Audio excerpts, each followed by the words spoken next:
Hello दोस्तों, मैं हूं डॉक्टर सुगम शर्मा।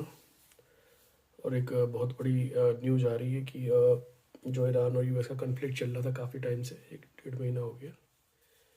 उसमें अभी सीज फायर हो गया कुछ टाइम के लिए, I think for 2 weeks time. उसमें क्या है कि एग्रीमेंट हुआ है यूएस का और ईरान का कि भाई थोड़ा सीज फायर करते हैं और एक दूसरे पे बम नहीं बरसाते हैं। ईरान तो यूएस पे नहीं बरसा रहा, लेकिन जो नेबरिंग कंट्रीज हैं ईरान के, उनके जो वो बेसिस हैं, अमेरिकन बेसिस, उन पे बम फोड़ रहा था। लेकिन अभी तो सीज फायर हुआ, लेकिन मुझे लगता नहीं, क्योंकि न्यूज़ अभी भी आ रही है कि सीज फायर के बाद भी जो ईरान की ऑयल रिफाइनरी उस पर स्टक हुआ है और ईरान ने भी फिर कुवैत पे वापस मिसाइल छोड़ी है। तो अभी पता नहीं क्या चल रहा, मुझे लगता नहीं कि ज़्यादा सीज फायर रुक पाएगा, परमानेंटली होल्ड हो पाएगा। और सबसे बड़ी इसमें जो जो फन थिंग ये है कि जो पाकिस्तान है वो बेसिकली निगोशिएट करा रहा है यूएस का और ईरान का। तो ये देखा ये गया है हिस्ट्री में कि जब बहुत वीक प्लेयर होता है मीडिएटर, उसकी बात नहीं मानी जाती है। वो सेटिंग में हो भी जाए, लेकिन it will not hold probably for a long time.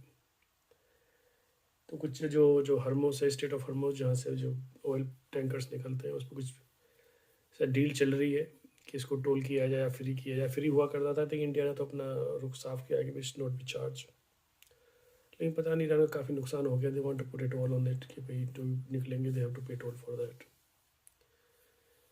और hope things get settle down, सब शांति से हो जाए वहाँ। लेकिन लगता है कुछ नहीं है अभी, क्योंकि जो इनकी IRGC फोर्स है ईरान की, आई थिंक वारंट को there is no head to control it. सो वो लोनली ग्रुप्स में काम कर रही है, ऐसे न्यूज़ पहले भी आई थी। कुछ सीज फायर कंडीशन रखी गई हैं। एंड जो प्रेसिडेंट ट्रम्प है हमारे, उन्होंने भी कहा है कि वर्केबल प्लान अगर हो जाए तो वो शायद ये भी कह रहे हैं कि ये जो हरमोस पे जो टोल की बात चल रही है, जो प्लेन निकलेंगे उसको फीस देनी पड़ेगी, उसको जॉइंट वेंचर बनाए थे यूएस का और ईरान का।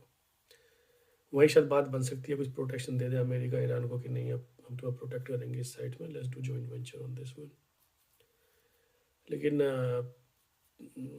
मुझे ये नहीं लगता कि जो इंडिया लोग कह रहे हैं कि भाई इंडिया पीछे रह गया, पाकिस्तान इनका निगोशिएशन करा रहा है, नहीं चल पाएगा। इंडिया को पता है कि निगोशिएशन चल नहीं पाएगा, तो क्यों किसी के फटे में पैर अड़ाना, वो वाली सिचुएशन है। पाकिस्तान को तो कोई शर्म वरम होती नहीं है इन लोगों को, तो घुस जाते हैं इनके नेता, पर पब्लिक वहाँ की परेशान होती है पाकिस्तान की बहुत।